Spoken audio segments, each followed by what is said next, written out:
Wikipedia, what is it? How notable is it? Do you want a Wikipedia page? Well, join us today. Beautiful Forever University is hosting the values and complexities of having a Wikipedia page. If you're with us through Zoom, that's great. And if not, we're on Facebook Live now. So I'm very excited to be here and to start our presentation. Robert and I were talking one day about Wikipedia and how important it is, and the merits, and explaining to my audience are the med spas and the physicians. But we want to talk about having a Wikipedia page and what's the importance of having one.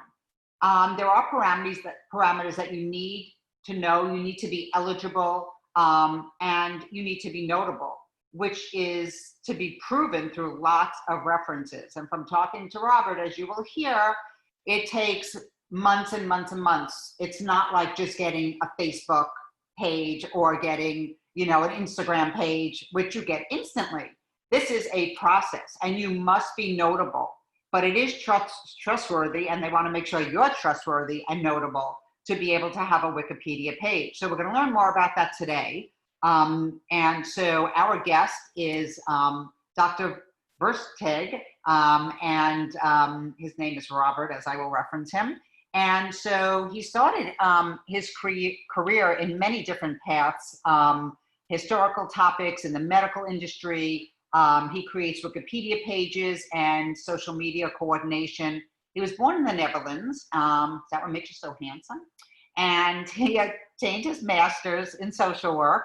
And he's skilled in lots of stuff. I mean, as you can read here, he's organized many things, and he's received his doctorate in social work for research in healthcare here in Cape Cod. That's interesting. I didn't know that fact. And the focus for his research is dual discrimination faced with the LGBT elders in healthcare. We should talk about that one day, because that's one of my topics to talk about. So he's the manager and owner of Silvin Books and Productions. And Owner-Silvin is one of my sought after speakers when I have a charity event or when I have an event. He's an amazing historian. So the two of them together, an amazing team. And so I would like to introduce him to us and unmute him at this time. And we can start talking about Wikipedia and the amazing statistics that are out there. Welcome. Thank you. You are very welcome. I'm doing great, thank you. We want you to tell us a little bit about, how you got involved, I guess, in Wikipedia. And then, looking at these statistics and these numbers, it's pretty amazing that there's so many pages, there's so many people searching, but yet, okay, I'm in the medical or the medical spa industry, and they really have no presence on Wikipedia, and I feel that they should, and they might have to work towards it after today's. I don't want, lecture. I don't want them to say, oh, well, I can't do this. You can do it, but you have to be published, and you'll tell them what they need to do and what they could work on. Any questions they have, they can get in touch with you. But there are certain parameters. But I think, these numbers are pretty astonishing. So let's review some of these numbers. Most of us are interested in the English, but tell us about the number of articles and some of the statistics here that are pretty amazing. So, well, I'll start on the bottom one where it's 130 language editions of Wikipedia. We use English, obviously, mostly, but I myself, since I'm from the Netherlands, look a lot at the Dutch one, and the French one is very large, and they're all over the world. Also be aware that if you have an English Wikipedia page, you don't automatically have one in a different language. So if you happen to be Spanish speaking, then you would have to apply for a separate one in the Spanish Wikipedia that's interesting. edition. So, but let's talk about the English edition one, since most of us are probably looking at that. And there's about over 6 million articles right now in Wikipedia. Some of them are very big. If you look up like a famous person that's been around for many, many years, it's a very long page. Some of them are very, very short. If there's a new song out by Madonna, it probably has a Wikipedia page immediately, which will be like very brief, and eventually will get longer when a song, let's say, becomes a hit. There's almost 40 million registered editors. Wow. But that doesn't mean that everybody is actually editing. only about 130,000 of them are active editors. Being an active editor means that within the last 30 days, you've made an edit. So lots of people can apply to be an editor, but they may never do anything with it. I almost daily, especially when I read a Wikipedia page and I see something that's either inaccurate or wrong grammar, I will go in and fix it. So I'm a very active editor. But the other very important part for everybody to understand is that it has 412 million unique visitors a month, Wow. which is about 13.29 million visitors per day to Wikipedia. If you Google someone, let's say I Google you, Cheryl, if you had a Wikipedia page, it will come up on the top, and most people will go to that to check you out, to check out your history, to check out what professional life you have. It gives you a credit that you have a page. If you don't, it sets you apart if you do have one as people that don't have one. So, and what I said is 412 million unique visitors, that means per person. Like if I go on a page 10 times a day, I don't count for 10. It's 412 million separate people looking at Wikipedia. So the exposure you have through Wikipedia is just tremendous. So do they pay to be on the top? When you ask Suri, if I ask Suri, okay, tell me a little bit about Owner-Silvin, is that the first thing that's going to come up? Yes, but that takes work too. When you are lucky enough to eventually have a page, you should ask all your friends to page. The more often your page is visited, the higher it will come on your Google search. So the first day it may not be, but let's say 100 of your friends are going in and Googling you and hitting on Wikipedia, it will climb higher and higher. My partner, Owner-Silvin, when you Google him, it's the first thing that comes up because he's searched relatively a lot. But others, it may be further down. So, but it's an effort on your own part once you have a page to tell everybody, go to my Wikipedia page, because it will bring it higher and higher up. So once you have something's wrong. Okay, but once you have a page, Yes. so I'm wondering, do you have to update it, or does it just stay that way if you don't ever touch it, or do you have to pay a fee? You know, like what's involved in that? Okay.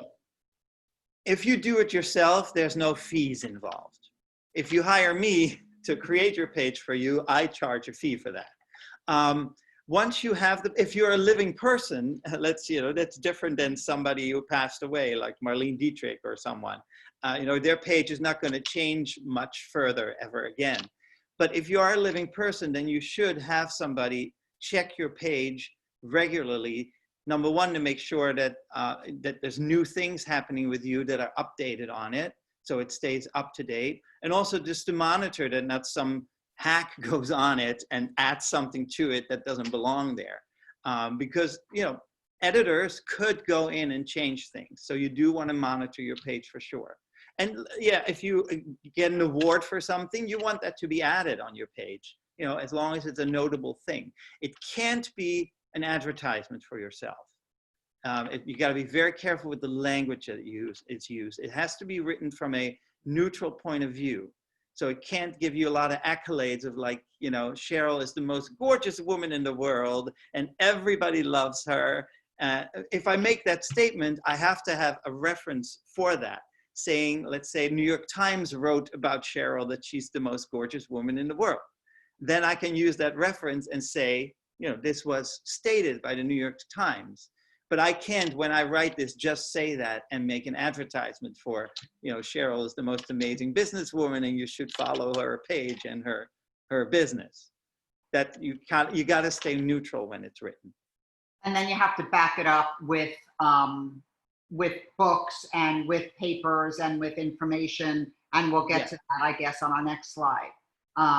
So, when we talk about sharing your pearls with Wikipedia and the history of it and why it matters, and, really what it's become today. Because, I notice when I Google or I ask Suri to Google something for me, that all of a sudden, Wikipedia is appearing more and more. And I do notice that. I was on recently looking and searching for some medical advice, medical doctors' names and so forth, just to see who's out there, who's on there. And they were asking for some sort of small donation, I guess, to keep it up. I forgot what it was. It was under $3.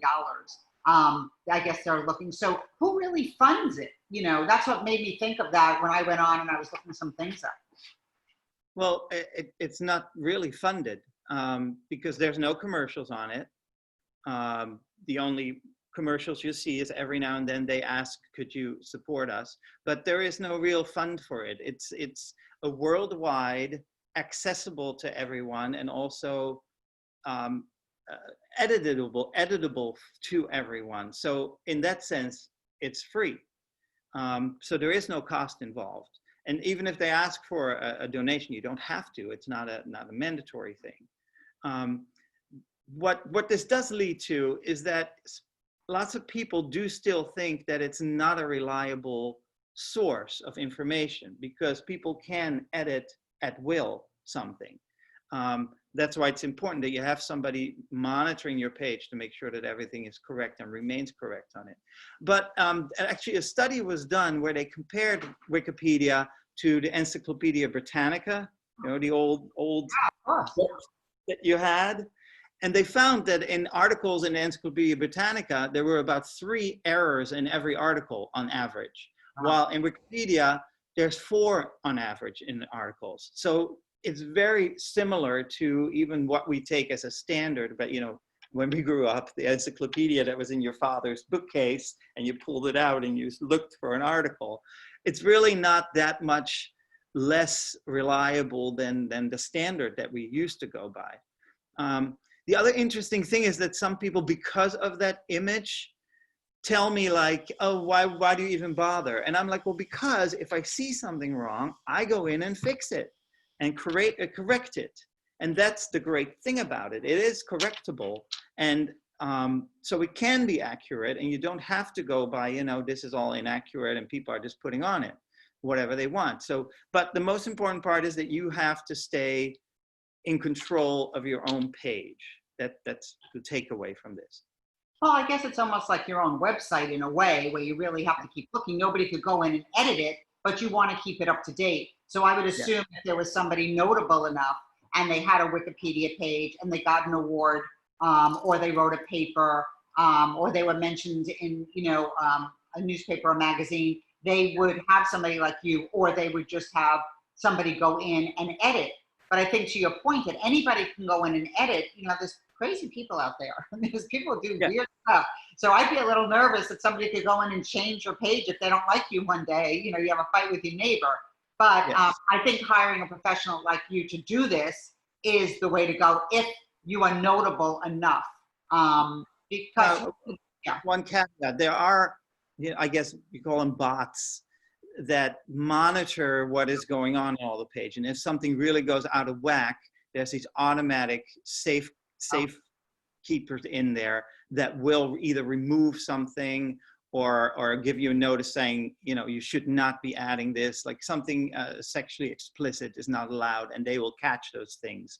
There are safe keepers for that in the system. So, we position our physicians or our experts that we deal with, and this could be for any business or any person anywhere in the world, as you've mentioned.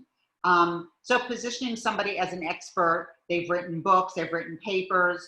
Now what? Are there any rules and regulations, and how do they start? And, this notability everybody wants, and the credibility, and the positioning as an expert. So let's hear your expert opinion on that. So notability, and this is going to be very technical, is an assessment whether a topic or a person has gained sufficient attention by the world at large and over a period of time, as evidenced by significant coverage in reliable secondary sources that are independent of the topic. So that's the definition. So you could have written 20 books, but if nobody took notice of them, you're still not notable. People need to, independent of you, write about you. Now, it could be an interview with you. Like, let's say the New York Times calls you and wants to talk about your book, and you have an interview. You know, they noticed you and you are becoming notable because it's a secondary source independent of you. And there need to be at least like I would say 10 to 15 of those at hand of articles that are written about you that make you notable.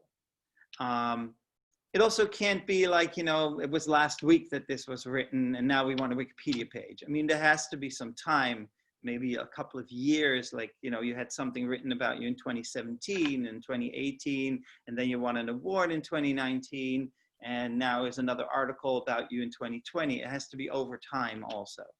I just created a page for a landscape architect, and there was initially the issue with him that a lot of the articles were him. It looked like he was approaching the journalists to write about him. So it can't be that, because then it's all coming from you. You're the primary source. It has to be coming from the other side talking about you, and not necessarily even an interview. The best thing is if they just write about you in an article or in a newspaper. Or it could be a book too, as long as it's not a book that you've written. But again, the landscape architect I worked with, he has several books that are written about landscaping in general, and he shows up in it and he is referenced in it. So I can use those too. But you definitely have to have a whole bunch of them online, because a lot of the citations are linked. The way it's written, what you see when you go to Wikipedia is not how it's written. There's a whole language underneath how it's written with all the citations, how they're put in, and so that it shows up in the bottom of a page as a list. I mean, you must have looked at pages. So there's a whole other technique to this of how to write the article correctly, and you know, it's complicated. So what if, let's say, physicians have written white papers, or they were part of studies? Does that count? It'll count as long as they have other secondary sources. Maybe somebody who wrote about your paper, like an institute for that specializes in, let's say gerontology. You've written an article about gerontology, and then there's a National Gerontology Institute that then writes, you know, I'm going to tell myself, for example, Dr. Robert Versteeg wrote this article about gerontology in the LGBT community, and you know, we recommend it. It's very written, very well written, and you should use it in your research. So then there's, besides my own thing, there's this other source that is writing about me. So I can't just have mine. There has to be other things written about me. Gotcha. So now, do you go on to Wikipedia and fill out like an intake form to be able to see what you need to know, if you're notable enough? What does somebody have to do to be able to figure out if they're notable enough? No, there's no process for that. What I do, let's say somebody hires me, or they don't even have to hire me yet. Let's say your husband, Bob, calls me and says, I would like to have a Wikipedia page. Then I'll tell him, well, hang on, let me do some research. Before you get into a contract or pay me for anything, or I'll do some research and see if I find enough for me to think that you are notable enough. And then I'll come back to you and say, well, I only find one thing on the whole internet about you, and this is going to be very hard to do. Or, you know, I have a list of 30 things that I found. They may not all contribute to be notable, but we can at least start somewhere. And at that point, you know, you would start working with me on actually writing it, and then I'll submit an initial draft to Wikipedia, which doesn't go live. It usually will come back to me several times, because they'll say, well, it's still written too much as an advertisement, or there's not enough references. And then, you know, I have at that point direction of where I need to go with this. Let's say they say there's not enough references to make you notable. I got to do some more research and come up with more stuff. Or I will work with Bob to say, what do you have yourself in your in your own possession? Do you have books that are written about you or something that I can start using additionally? So they'll give me guidance on where to go. They will deny it. The first time I get that back, I'm usually very disappointed because I'm always, of course, hoping that the first run will be like, oh, here we go, and it's in. But that never happens. I mean, it takes usually a while. There's usually about 4,000 articles waiting to be reviewed by Wikipedia. So if you're lucky, they will look at you in a few days. If you're unlucky, it could take 2 months before you hear something, before I can move on with, you know, okay, they gave me feedback on what's wrong, and then I can work with it again. And like I told you before, the first page I ever worked on took me a year before I got it live. The last one I worked on was only 6 months, so that was, I learned also how, how to do it better. But I would say it takes at least 6 months before you go live. Because there's always things, and you're reviewed by a whole bunch of Wikipedians, administrators, and they all have a different point of view too. One may pick out, this is not good, you're not notable enough, while the other one may focus more on, this is too much written like an advertisement. So you gotta, appeal to all of them and get right in that sweet spot of, okay, you're live. Once you're live, you're set. You can change things and add things and keep it live, keep it active and up to date. It's that point of coming to work to get live that's the hard part. So, I mean, it's so interesting because the whole other world than we're used to. It's not websites, it's not social media. I mean, it's not like writing just an article or a blog, doing interviews. I mean, it's none of this. It's really a whole other level of credibility and positioning yourself as a real expert. We should go out there and try to find some of the top professionals that we know who might be in medicine and, talk to them about a Wikipedia page because maybe they never thought of it. I mean, when we started talking about doing this interview, people had said to me, Wikipedia, like we don't understand, we understand social media, but we don't understand Wikipedia. So that's when I thought it was a good topic for us to talk about and just to share your highlights and your basic knowledge because people have no idea where to start and how to start. So, what if somebody really doesn't have a whole lot, they have to just work on gathering information. Do you talk to them and tell them what they need to gather? And then, as you said, it's a huge, long process. Yeah. Well, what I can do at that point, if they want to move forward anyway, is write the draft, which will be refused, but then the draft is there.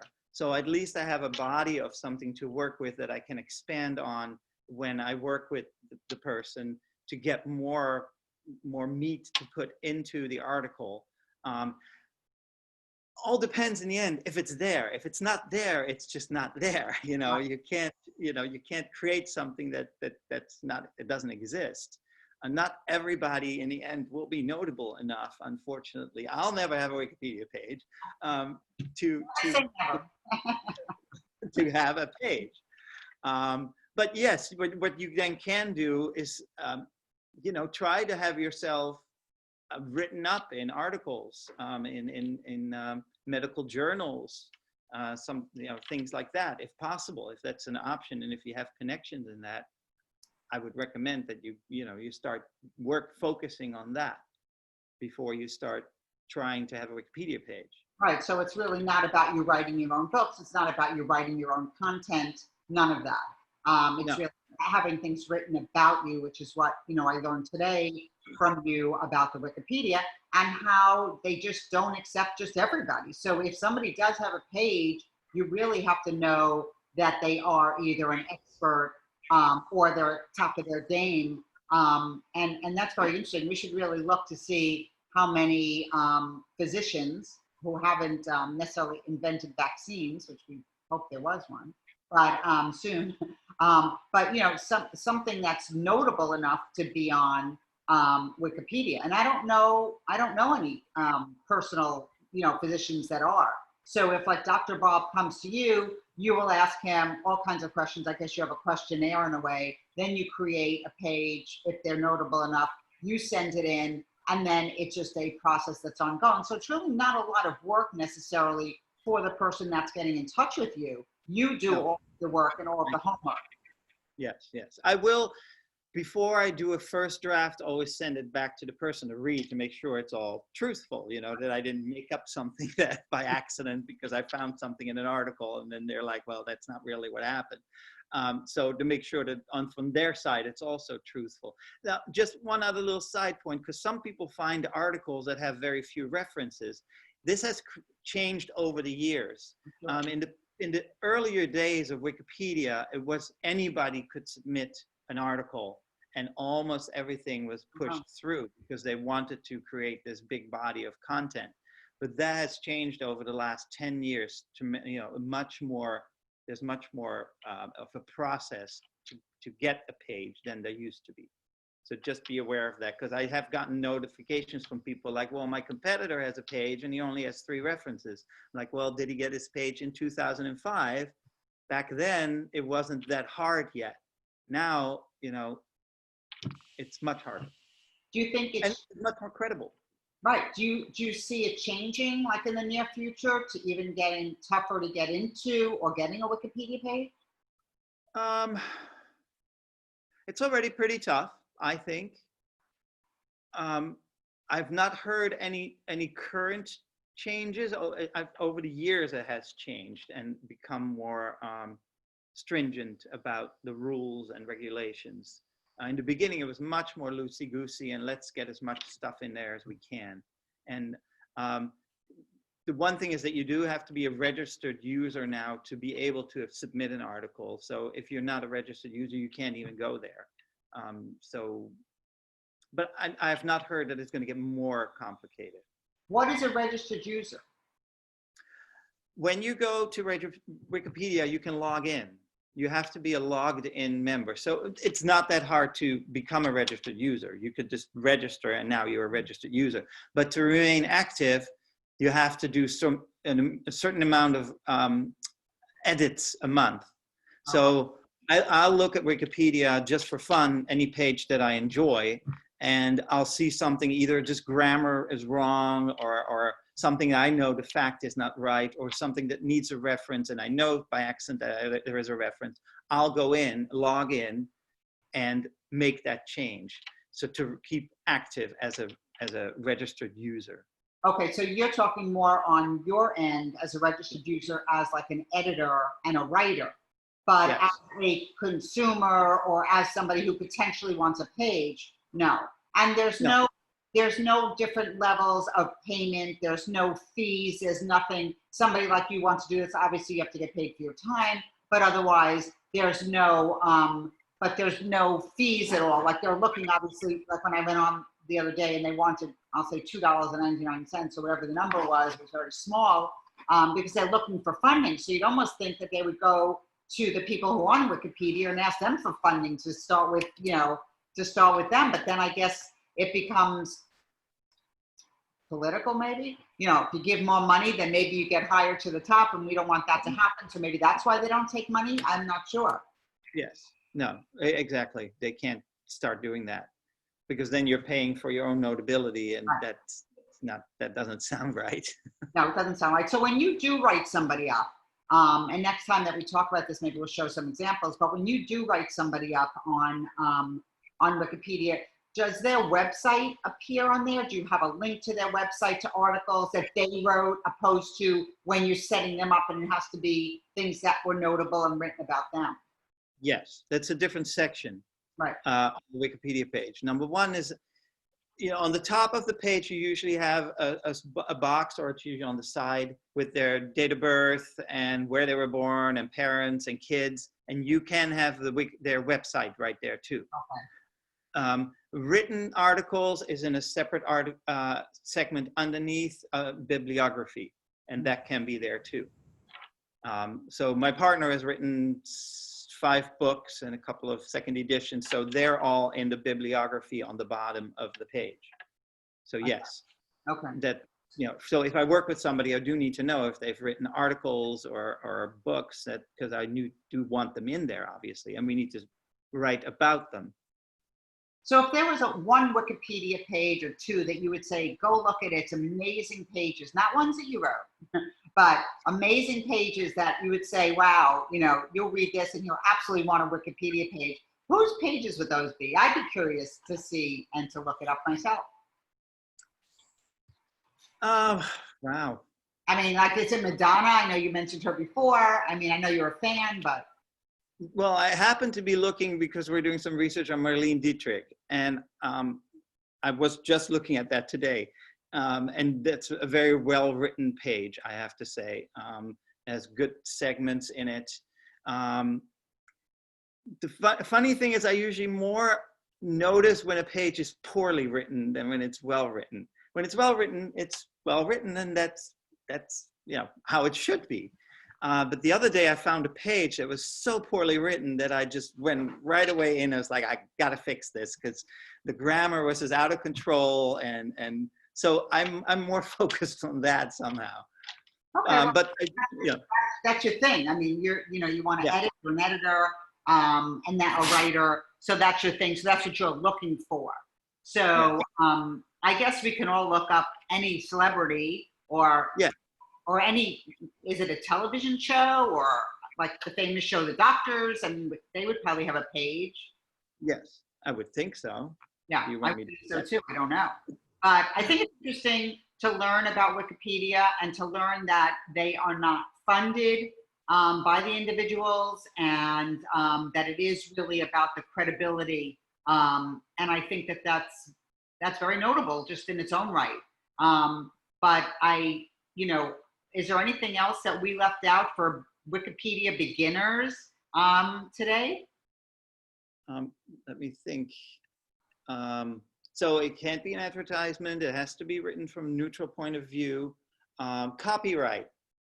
There are copyright laws that have to be adhered to. So if you want your photo in it, that's a whole different, it's a Wikimedia segment of Wikipedia, which has to be, your picture has to be uploaded.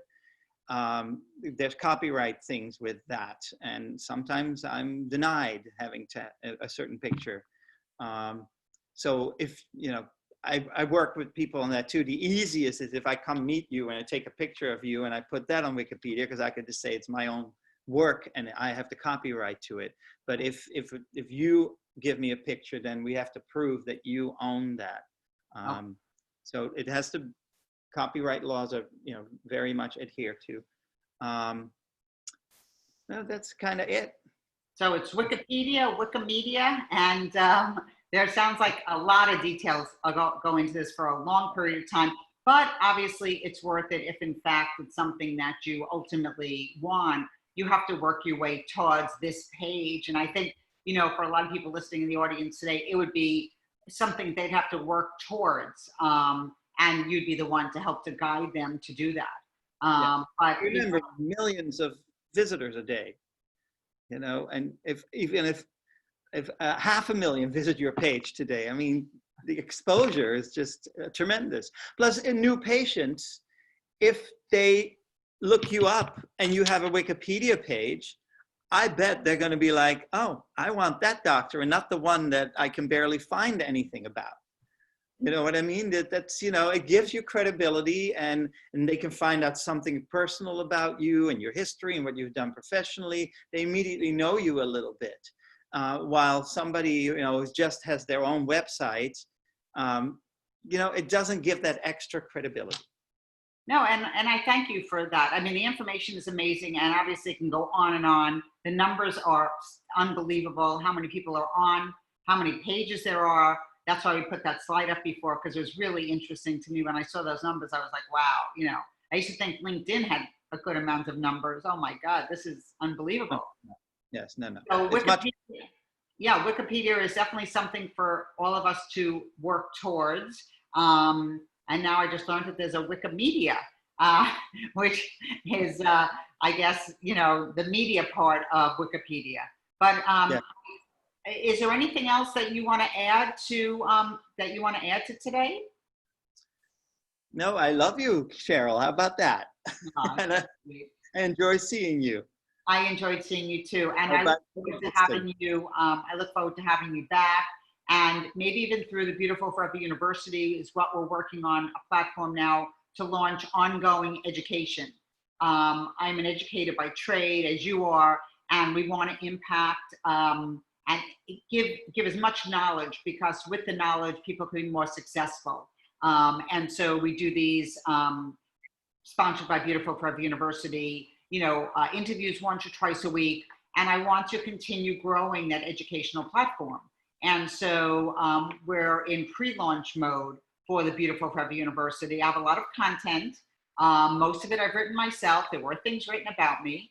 But we want it to be useful information, current, up to date, whether it's the provider or the staff could be part of what we're looking to do is create a membership program. We literally have members already, but we're working on growing that, and then we will do a formal launch. But right now, as an industry leader, I want to get the information out there to help everybody to be very successful.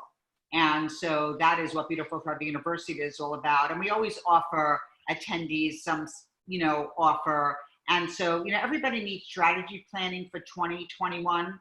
We'll all be happy when that 2021 ball drops and we could start a new year. Oh my God, it's a little crazy this year for everybody. So we have a strategy planning concept and session with follow-up, and it's a $300 value that we offer to our potential clients or to people that are interested. So it can be a small medspa, or it can be a large hospital or a large group. We work with everybody. We don't discriminate. And no matter what somebody's needs are, to be successful, we will help them to do that. So whether it's a spa that wants to go medical, whether it's a medical practice that wants to expand and add medical spa services, it's really healthcare retail, because it's all about the cash business and how to get out of insurance and more into cash, and help patients, have patients be happy. And we love people to go onto our social media, as all businesses do, and follow us. And I think that's a great way that people could start asking us questions, and we could start, questions and answer series. So the strategy planning is good for any business. And I look forward to any kind of questions that anybody has, and I'll be happy to pass them along to you if we do get any. And the next series that's coming up, we like to have variety, as you know. So we have August 10th, getting patients back and reconnecting with your recall and your reminders. We have Dr. Harry, who's actually a cosmetic dentist, who's actually living in Israel now, but he's from the US. I met him here in the US, and we have mutual friends in Israel. So he's very well respected, and he wants to talk about getting patients back. And I think dentists are very good at that. And that's where he started. And now he's training as a dentist physicians to do aesthetics. And then we have a European aesthetic trends, what's going on in Europe. Dr. Annalisa from Rome, who's very well known there and is on the board of many big committees. And she's wonderful. So we also have Jill, who is actually general manager at Care Credit, to talk about what's going on behind the fine print and engaging more and enclosing more with your patients, especially in this environment. And hot topics on healthy hair and scalp with Dr. Alan Bauman, who is an expert and world renowned in the industry. And so I look forward to the next 4 weeks, and we have many more, and I hope to have you back again soon. So save the dates for our expert interviews, and lots of proven success strategies that people can learn from. If they can't make our talks, we will absolutely always send them automatically a link to what they missed. So I look forward to seeing everybody next week, and we look forward to getting your questions, and have a great day. Thank you, Cheryl and Lindsay. Thank you.